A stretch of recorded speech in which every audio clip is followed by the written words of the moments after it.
sector union members off, and the Republicans, the opportunity they have is with the private sector. Yes, that's exactly right. And doggone it, what aggravates me about the GOP, especially the Michigan GOP, they don't do that. They don't think outside the box, and they're not going after the union guys like they should.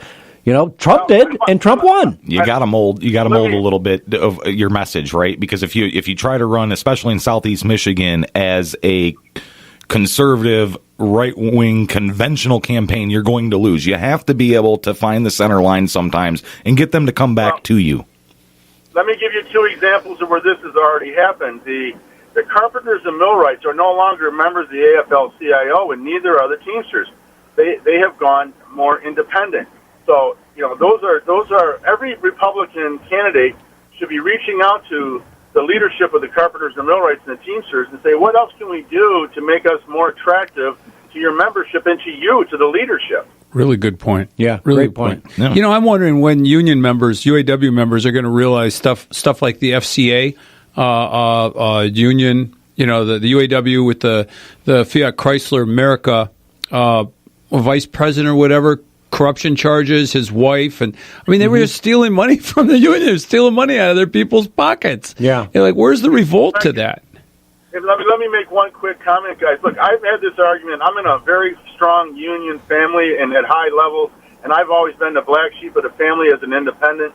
But I will tell you, I've had this argument with them ever since NAFTA and GATT. I said to these guys, my family members, you know, you union boys and girls, your man was Harkins out of Iowa, and you got Bill Clinton from a right-to-work state, and you gave all your support and all your labor to get him elected, and then he signs NAFTA and GATT and stabs you right in the back.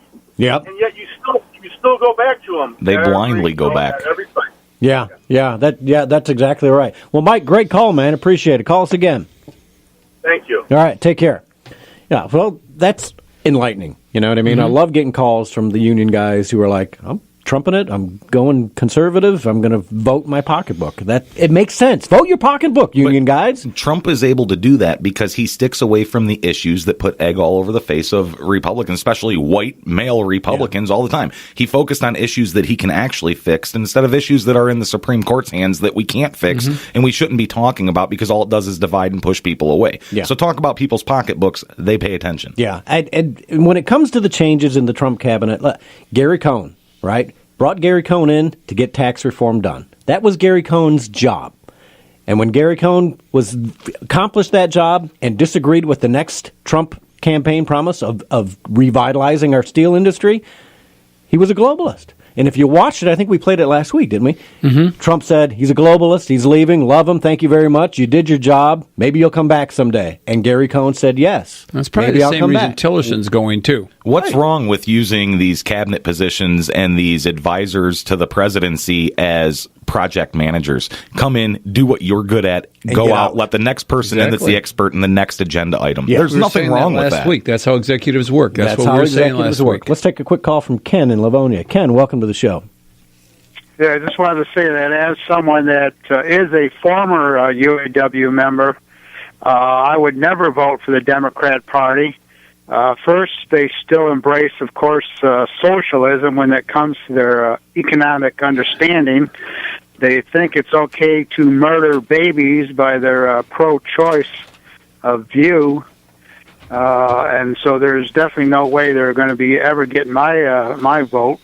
But the Republicans have a big problem right now they're going to have to deal with, and quickly, because they did a really stupid thing a few weeks back. I think they're going to be losing the supports of people like myself, very conservative Christians, because now I've had this conversation with friends of mine at church and other Christian friends of mine who had voted Republican in the past. But since the Republican-controlled Congress approved a budget with the complete funding of Planned Parenthood, and this was signed by Donald Trump, unless that is reversed, don't count on my vote. All right. So, but Ken, and we've had this discussion before because I know you're kind of a single issue guy when Ken's it a comes perfectionist. to well.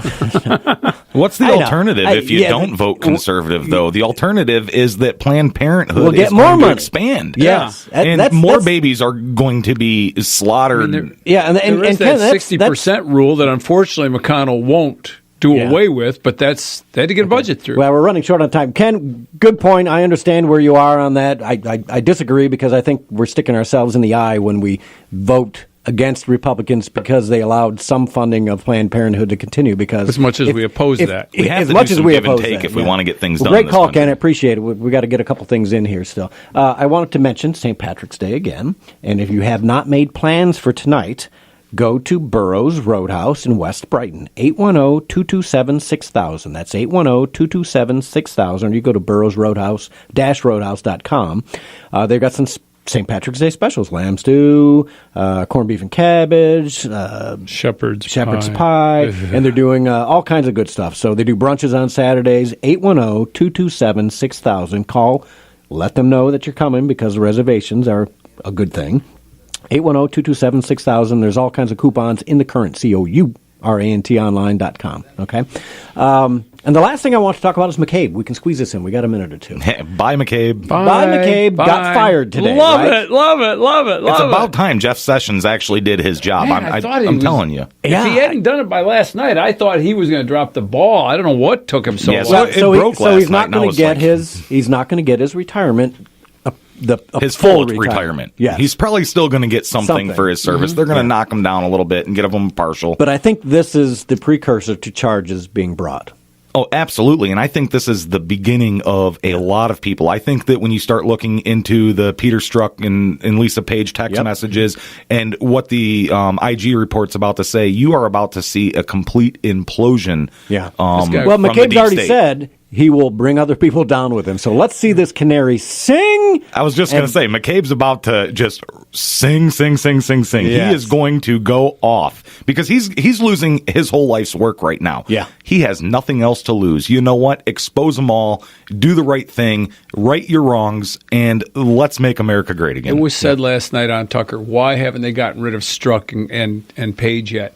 And this guy says, look, just let the IG do his job because he's just digging. If you got rid of those two, you've lost. The IG can't do it no more. He can't do his job. The IG, once you're no longer in the government, the IG has no authority over you. That's so you have to keep them in. Yes. So they're doing an investigation. They're going deeper than these two. That's not the end game, getting these two or McCabe. Yeah. You know, we need another special prosecutor. All right. Well, folks, time? until next week, go to thedailydrift.com. It's the news You need to know. Okay. Ash, thanks for coming in. Thanks for Ash. having me, as always. See you guys.